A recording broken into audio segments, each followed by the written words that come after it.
ختم کرنے کی کوشش کر لی, مخالفین کو نہ کر سکے, لیکن آگے بڑھتے ہیں. زیغم صاحب, جیل کو ریاستی عہدیدار کے ذریعے کنٹرول کروانے کا الزام ہے, یہ عمران خان کہہ رہے ہیں, مگر ان کے اپنے دور میں جیل ہی نہیں, ملک کی پارلیمان بھی ریاستی عہدیداروں کے ذریعے کنٹرول ہوتی رہی. خود ان کا اپنا کتنا کردار ہے, اور کیا اس معاملے پر بھی کم از کم وہ معذرت کریں گے؟ معذرت بنتی ہے. جی پارلیمان بھی کنٹرول ہوتی رہی, اور 18ویں گریڈ کے ایک افسر نے پارلیمنٹ کو کنٹرول کر رکھا تھا, اور جیل کے بھی یہی حالات تھے. سب سے پہلے تو میں آپ سے گزارش کروں گا کہ اپنا ریکارڈ درست کیجئے کہ گوہر صاحب نے کیا کہا ہے کہ مرشد کا کیا قول ہے. مرشد نے کہا ہے کہ جو میرے ساتھ زیادتیاں ہوئیں, جو میری پارٹی کے ساتھ زیادتیاں ہوئیں, میں انہیں معاف کرنے کو تیار ہوں تاکہ ملک آگے بڑھے. اور آپ نے یہ تو بتایا کہ نہ ہم نے پہلے پار ابیوز کیا, نہ ہم پھر پار ابیوز کریں گے, اور نہ ہم نے مقدمات بنائے, نہ کسی کو جیلوں میں ڈالا. تو اس کا کیا مطلب ہے؟ کیا مطلب ہے؟ وہ تو کہہ رہے ہیں میں معافی دینے کو تیار ہوں, دے نہیں دی. ہے کوئی معافی مانگنے والا؟ آؤ. کیا ہی نہیں, نہ کریں گے, نہ مقدمات بنائے, نہ کسی کو جیلوں میں ڈالا. پوری اپوزیشن ماشاءاللہ جیلوں میں تھی. تو یہ تو نان سٹارٹر ہے, یہاں سے کہاں بات شروع ہو سکتی ہے؟ ان سے کس نے معافی مانگی ہے کہ وہ معافی دینے کو تیار ہے؟ نہ کوئی مانگے گا. یہ تو دو طرفہ عمل ہو سکتا ہے, اور ان حالات میں ان کو بھی, بلکہ انہیں پہل کرنی ہوگی. انہیں کہنا ہوگا جو ہم نے کیا وہ غلط کیا, ہم نے زیادتیاں کی. ہم جس طرح نیب کو استعمال کر رہے تھے, سب کو جیلوں میں ٹھوس رہے تھے, مقدمات ڈال رہے تھے, سینئر سیاستدانوں کی گاڑیوں سے ہیروئن برآمد کر رہے تھے, ہم غلط کر رہے تھے. ہم نے جو ہائیبرڈ سسٹم بنایا, ہم نے جو جمہوریت کی گھر کی دیواریں توڑی, جمہوریت کی خیمے میں وہ اونٹ لے کر آئے جو غیر جمہوری اونٹ ہے, ہمیں اس پر ندامت ہے.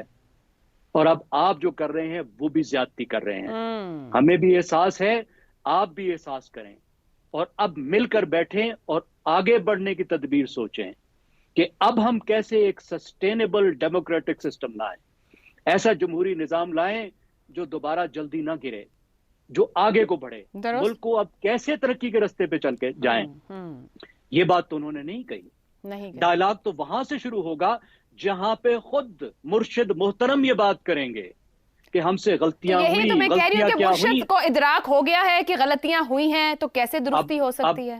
میں آپ کو بتا رہا ہوں کہاں ادراک ہوا ہے. نہیں ہوا. اپنی غلطی تو وہ مان ہی رہے, وہ تو کہہ رہے ہیں مجھ سے آ کے معافی مانگو, میں معافی دینے کو تیار ہوں. تم نے غلطیاں کی ہیں, خود تو وہ کہہ رہے ہیں ہم نے کیا ہی کچھ نہیں ہے. درست. نہ کسی کو نہ مقدمے بنائے, نہ جیلوں میں ڈالا. اب وہ پتہ نہیں جیلوں میں کون تھا, نام بدل کے سارے جو پولیٹیکل لیڈر ہیں وہ گھس گئے تھے. زیغم صاحب, قطع کلامی کی معذرت, ایک چھوٹا سا جواب دے دیجیے گا. ہم اپنے پروگرام میں چلا رہے ہیں لائیو ہی ask Ayesha, hashtag ask Ayesha. کوئی سوال ہو جو شہزاد صاحب نے بات کی, اس پہ فرمان خان صاحب نے ہمیں سوال بھیجا ہے کہ ملکی مسائل کے حل کے لیے کیا تمام سیاسی جماعتیں ساتھ نہیں بیٹھ سکتی ہیں؟ کیا ممکن ہے کہ ساتھ بیٹھ جائیں؟ کیوں نہیں بیٹھ سکتے؟ لوگ کیوں اکٹھے ہوتے ہیں؟ لوگ اس وقت اکٹھے ہوتے ہیں جب ان کا ایک کامن گراؤنڈ ہوتا ہے. کیا پاکستانی سیاسی جماعتوں کا کامن گراؤنڈ, مشترکہ مفاد, مشترکہ مقصد جمہوریت کی ترقی اور اس ملک کی ترقی نہیں ہے؟ کیا ان کا مقصد نہیں ہے کہ وہ رولز آف دا گیم بنائیں, وہ ضوابط بنائیں؟ پہلے تو جو ضابطے بنے ہوئے ہیں ان پر چلیں, آئین کے ضابطے, اور پھر نئے ضابطے بنائیں کہ جس طرح کی کمیونیکیشن کرتے ہیں, زبان استعمال کرتے ہیں, غیر جمہوری طاقتوں سے مل کر ایک دوسرے کو نیچے کھینچتے ہیں. یہ کام نہیں کریں گے. They have everything to gain اکٹھے ہونے سے. اور پاکستان کا جب بھی بھلا ہوا ہے وہ تبھی ہوا ہے جب یہ سیاسی جماعتیں اکٹھے ہوئی تھی. 1970 کی دہائی میں بہت زہریلا ایٹماسفیئر تھا. صحیح. آپ کو لیکن سب سیاسی جماعتوں نے اکٹھے ہو کے پاکستان کو آئین دیا تھا. ضابطے بنائے. یہی سیاسی جماعتیں اکٹھی ہوئی تھی تو 18ویں. تو آپ کی گفتگو مجھے کہہ رہی ہے اسٹرکچرل ریفارم سے پہلے ہماری سیاسی جماعتوں کو کوئی ضابطے بنانے ہوں گے. رضا رومی صاحب جو تب تک میں نہیں مانوں گا. اور کوئی بری بات نہیں ہے, غلطیاں ہوتی ہیں, قیادتوں سے اس سے بڑے بلنڈرز ہوتے ہیں, اور قیادتیں اس بلنڈرز کو تسلیم کر کے آگے جاتی ہیں. جہاں آج عمران خان صاحب کھڑے ہیں, اگر یہ تسلیم نہیں کریں گے تو یہیں کھڑے رہ جائیں گے, چیزیں آگے چل جائیں گی. ٹھیک ہو گیا. ان کے ہاتھ میں نہیں رہیں گی. شاید پارٹی میں بھی پنجاب کے اندر ایک بہت بڑی بغاوت جو تیار ہو رہی ہے, پھر وہ بھی سامنے آ سکتی ہے. ٹھیک ہو گیا. تو بہتر یہ ہے کہ غلطی کا اعتراف کیا جائے.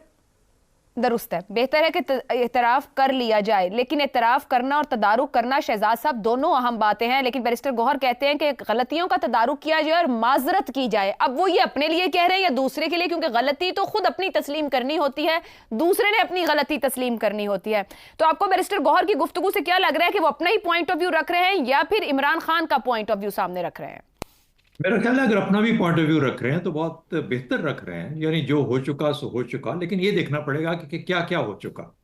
یعنی جو کہ خواب تھے کچھ آشفتہ سروں کے، وہ اب تک تو پورے نہیں ہوئے پاکستان کی حد تک. تو اس لیے یہ تو ایک بہت بڑا کنسرن ہے ہم سب کا، جو پچھلے 77 سال سے اس انتظار میں ہے کہ پاکستان ایک آزاد ملک ہونے کے ناطے ہمارے اور لوگوں کے عوام کے جو خواب ہیں پورے ہونے چاہیے. تو ایک تو یہ پورا نہیں ہوا، اس کو ہونا چاہیے. اس کو اب آئندہ اس قسم کی جو اس کو دور کرنا پڑے گا، اس کمی کو. ملک ٹوٹ چکا، 4 مارشل لاء کا بوجھ اس ملک نے اٹھا لیا. 9 مئی ہو چکا، اس کے بعد پھر 9 فروری ہو چکا، اور پھر 26 نومبر ہو چکا. اتنا کچھ ہو چکا اس ملک کے اندر. تو واقعی میں اگر ہم اپنی ان تمام تاریخ کے اندر جائیں گے تو پھر تو سب پاکستانی آج یہ کہیں گے کہ آئندہ کبھی اس طرح کے کسی ایسی چیز کو واپس آنے کا یا واپس عمل پذیر ہونے کا موقع نہیں ملنا چاہیے. ہمیں کوشش کرنی چاہیے کہ پاکستان میں یہ چیزیں کبھی دوبارہ دہرائی نہ جائیں.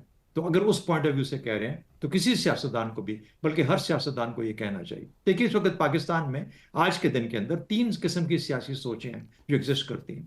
ایک سوچ ہے جو کہتی ہے کہ اس سے بہتر آج تک نہیں ہوا، یعنی جو سیاسی ماحول آج ہے اس سے بہتر آج تک نہیں ہوا. وہ یہ بھی چاہتے ہیں کہ شاید اپوزیشن جو ہے اس کو اور کمزور کر کے نہتہ کر کے ختم کر دیا جائے.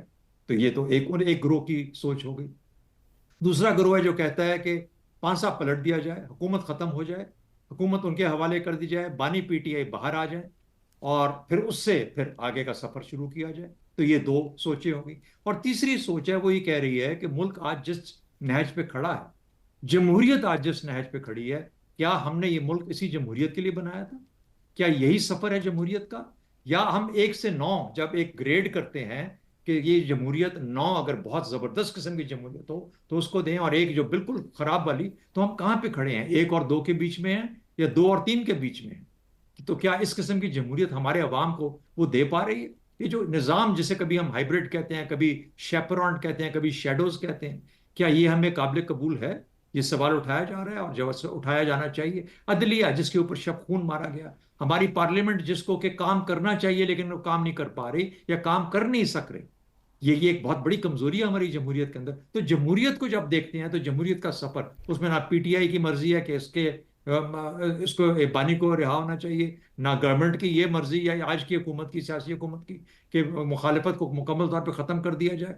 میرا خیال ہے ان سے بڑھ کے یہ جو گروپ شہزاد صاحب قطع کلامی کی معذرت، آپ نے 3 سیاسی سوچیں سامنے رکھی ہیں. پہلی اور دوسری سوچ تقریباً ایک جیسی ہے، صرف ان کی پوزیشن چینج ہو گئی ہے کہ ایک رائٹ سے لیفٹ اور ایک لیفٹ سے رائٹ چلی گئی ہے، اس بینچ سے اس بینچ پر اور دوسری وہاں گئی.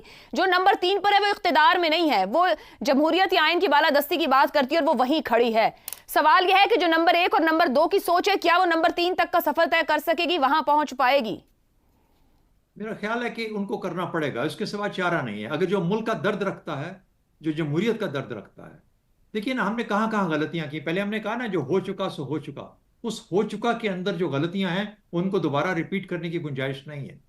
یہی بیرسٹر گوہر نے کہہ دیا، ایک انسان نے کہہ دیا، لیکن بڑی اچھی سوچ کی بات کریں. مگر سر بیرسٹر گوہر کے اوپر تو ہم بات کر چکے ہیں، ان کی اپنی جماعت میں وہ سے نظر نہیں آتی. اور پاکستان تحریک انصاف کے وکیل کو تو کل سپریم کورٹ میں جسٹس مسرت ہلالی نے کہا کہ آپ یہاں اندر آئین اور جمہوریت کی بالادستی کی بات کرتے ہیں، باہر آپ کے جو موکل ہیں وہ فوج کے ساتھ ڈیل کی بات کرتے ہیں.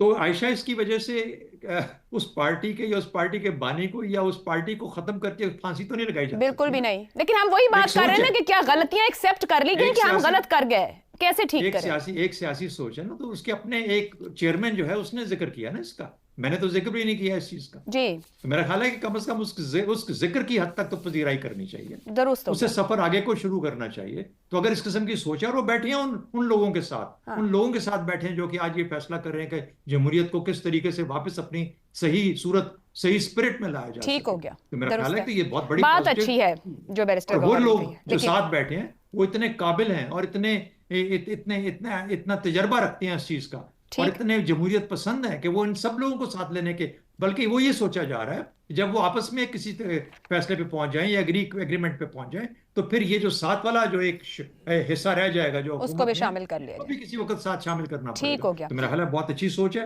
ہمیں اس پہ فوکس کرنا چاہیے. درست. یہ جو ہے نا جو زیرو سم والی سیاست کی گنجائش ہمارے ملک میں اب نہیں رہ گئی. نہ بانی پی ٹی آئی یا پی ٹی آئی کو ختم کرنا ہے, نہ حکومت کو اپنے طور سر وہ تو انہوں نے